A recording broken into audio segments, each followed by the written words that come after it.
Afinal de contas, o que é histeria?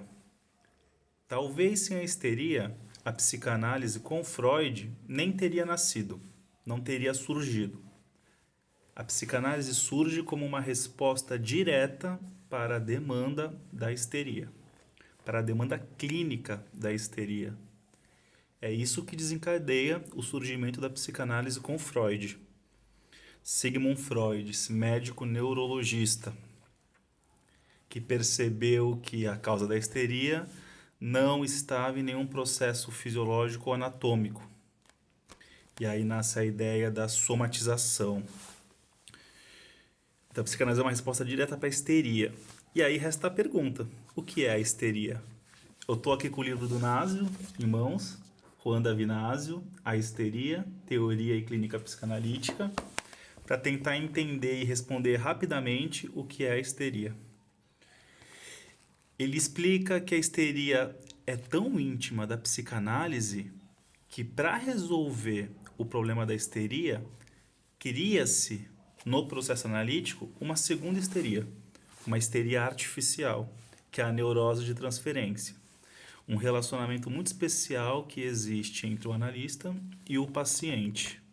Isso é estabelecido na clínica para depois isso ser superado.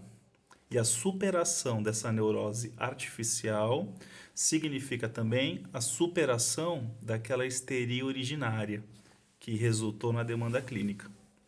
Para superar a histeria, cria-se uma segunda histeria artificial e a resolução dessa segunda histeria artificial resulta, por consequência, no fim daquela histeria originária. Essa é a lógica que permeia o tratamento da histeria, a clínica da histeria. E aí o Nasio começa a dar algumas pistas do que define a histeria.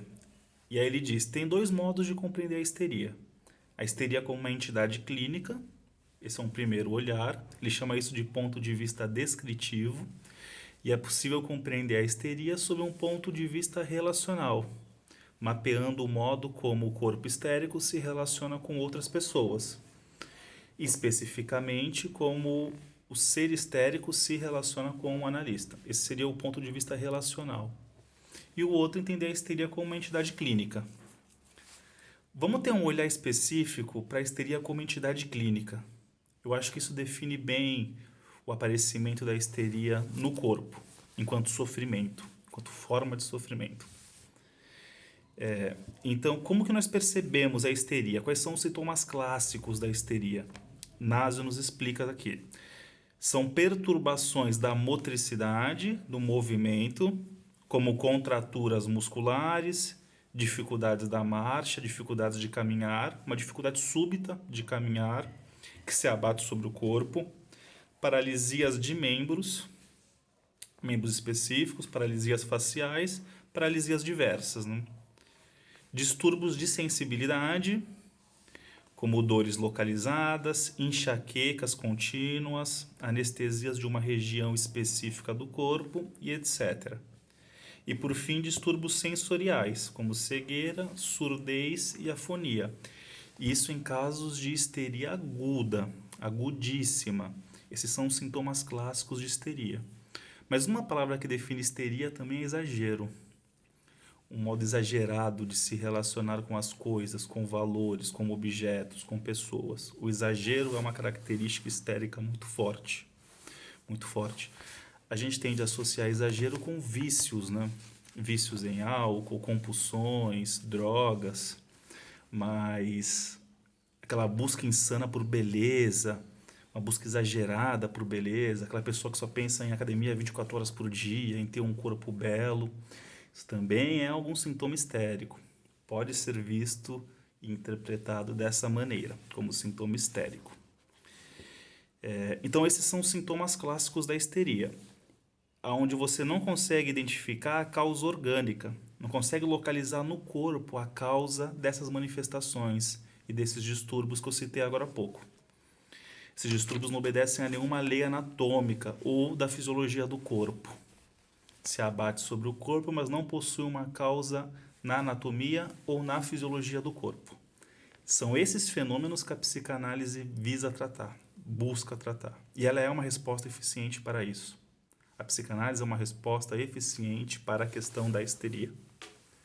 Eu gosto de apontar a histeria como o pecado original da psicanálise, né? Há uma relação intrínseca entre psicanálise e histeria.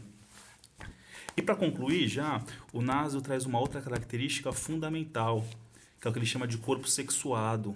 O corpo do histérico, da histérica, é um corpo sexuado. Mas tem uma cisão muito interessante aí.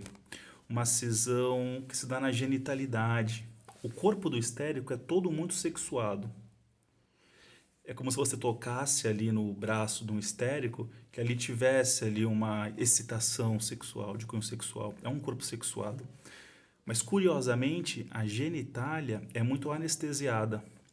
Anestesiada. O histérico tem uma vida sexual pobre. Pobre. O corpo é muito sexuado.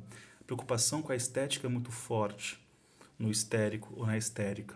São sedutores por natureza. Os histéricos são sedutores, mas têm uma vida genitália muito enfraquecida. E essa é uma contradição. Como pode um corpo tão sedutor ter uma vida sexual tão pobre? Esse é um dos sofrimentos fortes da histeria. Se você sofre disso, talvez seja o caso de procurar análise.